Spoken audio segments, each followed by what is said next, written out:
तो कर्मों के बारे में कही गई ये बात महाभारत के हर किरदार की हर कहानी में झलकती है। इनफैक्ट कर्मों के बारे में या उनके फल के बारे में महाभारत से ज़्यादा अच्छी तरह कहीं और नहीं बताया गया है।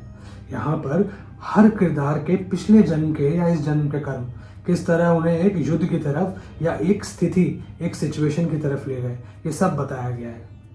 आज से हम शुरू करेंगे महाभारत की कहानी को।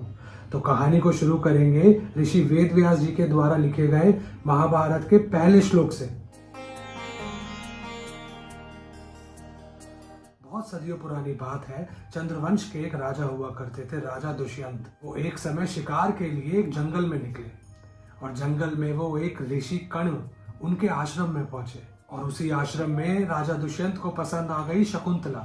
राजा दुष्यंत और शकुंतला के पुत्र का नाम था भरत। राजा भरत ने 27,000 साल तक जिस जगह राज किया उस जगह का नाम पड़ गया भारत, यानी कि हमारा देश। अब राजा भरत थे चंद्रवंश के, तो उन्हीं की वंश में कुछ पीढ़ियों बाद एक राजा हुए हस्ती। उन्होंने अपने नाम से एक नगर बसाया जिसका नाम था हस्तिनापुर। और इन्हीं राजा हस्ती की आने वाली पीढ़ियों में एक राजा हुए कुरु, जिन्होंने स्टार्ट किया कुरुवंश। अब उसी कुरुवंश में एक राजा हुए शांतनु।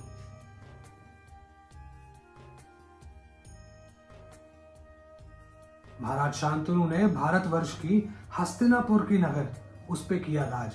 उनका राज्य एकदम अच्छा चल रहा था। महाराज शांतनु के राज में उनकी प्रजा उनसे बहुत खुश थी क्योंकि वो एक सुलझे हुए राजा माने गए। एक बार की बात है, महाराज शांतनु नदी के किनारे घूम रहे थे।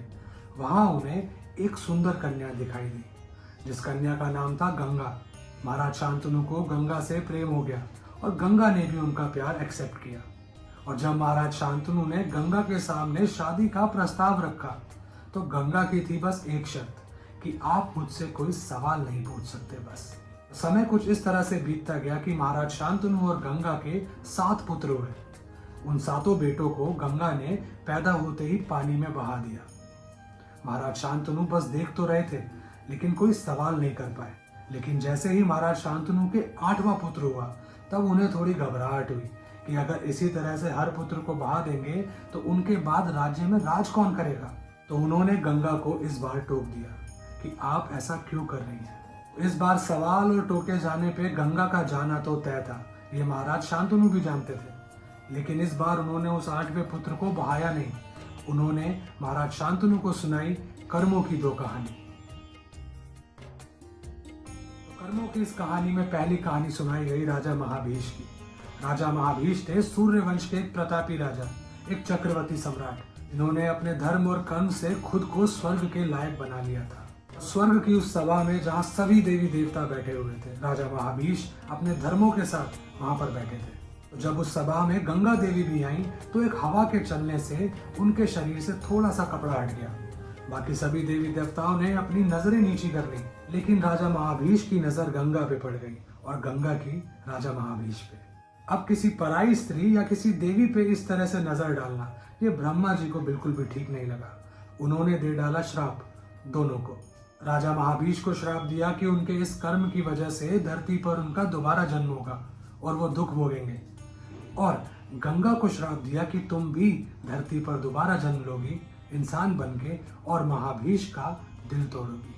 यही राजा महाभीष बने चंद्रवंश में महाराज शांतनु, जिनका अब गंगा के द्वारा दिल तोड़ा जाना था। और गंगा ने अपना श्राप भी पूरा किया।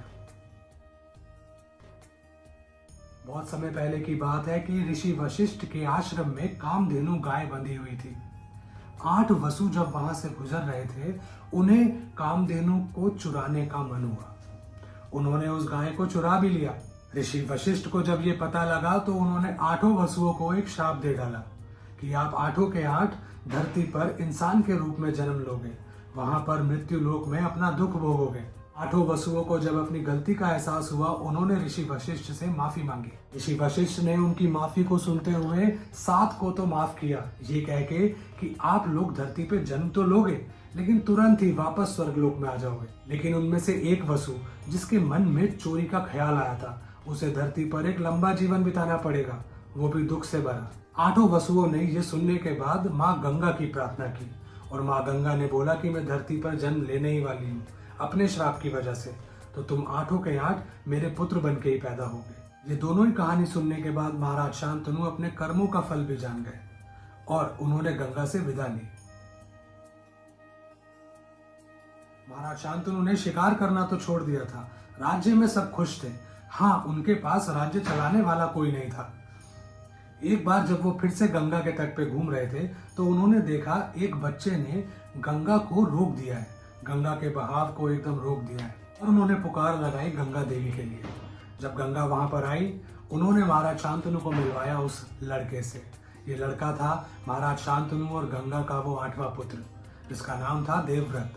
देवव्रत जो कि अब एक 25 साल का नौजवान था, शास्त्रों का ज्ञान लेके आया था ऋषि वशिष्ठ से, बृहस्पति से, और शस्त्रों का ज्ञान लेके आया था परशुराम से। और देवव्रत के राज्य अभिषेक के लगभग 4 साल बाद महाराज शांतनु अपने शहर में घूम रहे थे प्रजा से मिलने के लिए। राज्य में घूमते हुए जब महाराज शांतनु यमुना के तट पर पहुंचे तो वहां एक अजीब सी खुशबू ने अपना ध्यान महाराज शांतनु की तरफ खींच लिया। महाराज शांतनु ने उस खुशबू का पीछा किया, उन्हें वो इतनी ज्यादा भाग गई थी। पीछा करते हुए वो पहुंच गए मछुआरों के कबीले में। अब एक मछुआरे के कबीले में इतनी सुगंधित खुशबू कहां से आई? आपको शायद याद होगा कि मत्स्यगंधा को एक वरदान दिया गया था। ये मत्स्यगंधा ही आगे जाके सत्यवती के नाम से जानी गई। महाराज शांतनु को सत्यवती से प्रेम हो गया, लेकिन सत्यवती के पिता की थी एक शर्त। उन्होंने अपनी शर्त रखी महाराज शांतनु के आगे कि आप मेरी बेटी से शादी तो कर लोगे, आपको हमारे कबीले में रहना पड़ेगा। तो उन्होंने बताया कि हस्तिनापुर का राजा तो आपका बेटा देवव्रत है, तो अगर आप मेरी बेटी से शादी कर भी लोगे तो आप दोनों के जो बच्चे होंगे उन्हें तो राज्य मिलने ही नहीं वाला, वो तो सेवक ही बन के रहने वाले हैं। महाराज शांतनु को इस बात से दुख पहुंचा तो देवव्रत ने इस बात का पता लगाना शुरू किया कि महाराज शांतनु आखिर परेशान क्यों है, और पता लगाते लगाते वो पहुंच गए कबीले में। तो सत्यवती से बातचीत करने के बाद युवराज देवव्रत को पता लग गया कि अपने पिता के दुखों का कारण असल में वो खुद है, और उन्होंने ले डाली एक प्रतिज्ञा।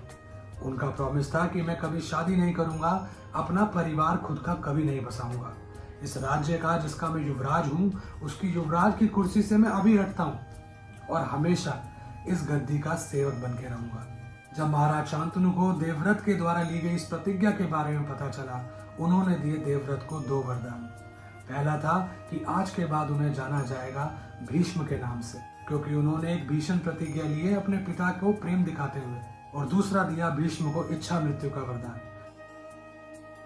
और अब पिता के प्रेम में समर्पण दिखाते हुए भीष्म ने तो राजगद्दी त्याग दी। महाराज शांतनु और सत्यवती का कौन सा पुत्र बैठेगा इस गद्दी पे और कब बैठेगा, ये हम जानेंगे अगली वीडियो में। अब आज की कहानी और आज की वीडियो पसंद आई है तो लाइक शेयर सब्सक्राइब कर देना। हम अगली वीडियो में मिलेंगे अगली कहानी के साथ। और अगर आपका कोई सजेशन है तो कमेंट में जरूर बताना, क्योंकि आपकी राय और शाम की चाय इन दोनों के साथ एक बार फिर से एक कहानी हो जाए। मिलते हैं अगली वीडियो में, तब तक अपना ध्यान रखना।